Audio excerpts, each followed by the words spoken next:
Parece que Deus está mandando sinais para a gente abrir os olhos. Inundações em Porto Alegre, blackout em São Paulo, transplantados com HIV e o país em chamas. E o que esses desastres têm em comum? O neoliberalismo. Calma. Não desliga esse vídeo, não passa pro vídeo da frente. Eu não vou encher o saco de vocês com teorias político-econômicas complexas. Até porque eu não tenho a menor capacidade teórica para isso. Mas você já foi bombardeado com privatiza tudo, privatiza que resolve, Estado mínimo, o Estado não tem capacidade para isso, para aquilo, austeridade fiscal, liberdade econômica, liberdade, mas só para o dinheiro. Para o trabalhador, quanto mais escravo, melhor. Todo mundo indo para Disneyland, empregado doméstico para Disneyland, uma festa danada. Mas peraí. Vai passear ali em Foz do Iguaçu, vai passear ali no Nordeste. Noam Chomsky disse uma vez, o neoliberalismo não é nem neo e nem liberal. São as mesmas velhas políticas que vêm arruinando países desde o século XIX, como países latino-americanos, por exemplo, que ficam à mercê de políticas de mercado. Exatamente ao contrário do que fizeram países que desenvolveram, como Inglaterra e Estados Unidos, que fizeram forte prática protecionista, intervencionista do Estado na economia, mas que autoritariamente meteram liberalismo econômico no dos outros. Vejam que interessante. Em São Paulo, Tarcísio de Freitas e Ricardo Nunes, dois neoliberais convictos, portanto defensores de privatizações, estão reclamando por uma empresa privada fazer aquilo que, surpresa, todas as grandes empresas privadas fazem: maximizar o lucro a qualquer preço, mesmo que isso signifique piorar os serviços. A Enel, empresa privada de distribuição de energia de São Paulo, está com quadros de funcionários extremamente reduzidos, fazendo com que o restabelecimento de energia e até mesmo a comunicação com o cidadão estejam extremamente lentos e prejudicados. O mesmo aconteceu com a empresa gaúcha. A CE Equatorial, depois de privatizada, passou a deixar o Estado sem energia por vários dias a cada intempérie. Menos funcionários significa mais lucro. Não importa se o serviço piora. Ou vocês acham que os acionistas que nem moram no Brasil estão preocupados com a qualidade de serviço das suas empresas?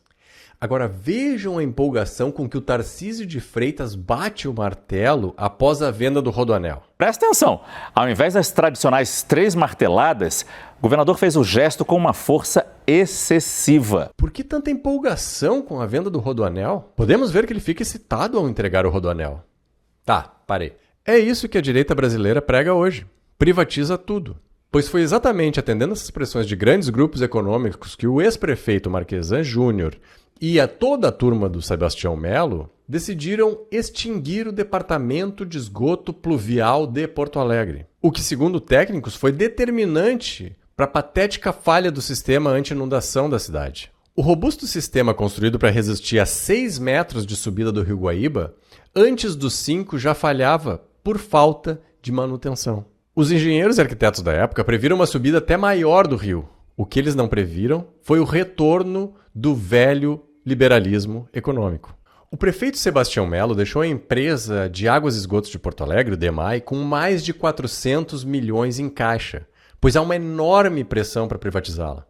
Ele mesmo dizia, na campanha de 2020, quando não era prefeito, que a falta de investimentos no sistema anti-inundação era culpa da prefeitura. E o atual governo perdeu todos os prazos para apresentar esses projetos perante a Caixa Federal e o cidadão continua sofrendo com os alagamentos. Mas ele não só não resolveu o problema, como ignorou o alerta dos técnicos do DEMAI, que avisavam sobre as falhas do sistema 6 meses antes das enchentes de maio. O neoliberalismo é essa doutrina que prega, entre outras coisas, que grandes grupos econômicos, em outras palavras, turminhas de bilionários, tomem conta de serviços e patrimônios públicos. Que o Estado tenha papel bastante reduzido nos serviços sociais e que interfira pouco ou nada na economia. Para promover essas ideias, bilionários patrocinam comunicadores que são seguidores dessa doutrina. Apoiam, por exemplo, a privatização de empresas públicas. E quem vai comprar essas empresas? Você? O seu João? Só bilionários têm dinheiro para comprar estatais. E voilá! De repente a empresa gaúcha de energia caiu nas mãos de Paulo Lemann no seu clubinho. A consequência dessa doutrina nós estamos vendo. São desastres por toda parte. Serviços como exames de sangue jamais deveriam ter sido terceirizados, privatizados, como foram no Rio de Janeiro. Pelo mesmo motivo. O objetivo de uma empresa privada não é a saúde do cidadão, é o lucro. Segundo a polícia do Rio de Janeiro, o laboratório falhou porque vinha tentando economizar nos exames de HIV. Exatamente.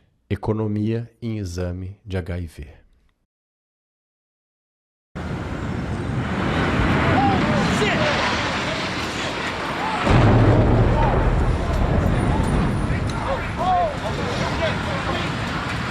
No livro e no documentário Doutrina do Choque, Ascensão do Capitalismo do Desastre, a jornalista Naomi Klein mostra como, repetidamente na história, grupos econômicos aproveitam desastres para promover mudanças estruturais que os favoreçam. Milton Friedman, ídolo dos neoliberais, dizia que somente uma crise promove mudanças reais. Lendo o livro, é impossível não se lembrar de Ricardo Salles dizendo naquela reunião ministerial que era preciso aproveitar a pandemia, pois a imprensa só falava de Covid, para ir passando a boiada em todo o regramento ambiental. Tranquilidade no aspecto de cobertura de imprensa, porque só fala de Covid, e ir passando a boiada, e mudando todo o regramento. O povo em estado de choque pela pandemia e os liberais aproveitando para impor o neoliberalismo nas estruturas do Estado da forma mais vil possível. E o Brasil foi incendiado com o apoio da direita brasileira. Revogamos mais de 5.000 normas regulamentadoras. Não abri concurso para IBAMA nem CMBio.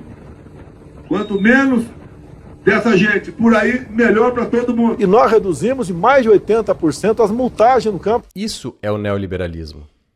E é isso que, infelizmente, a direita brasileira apoia hoje.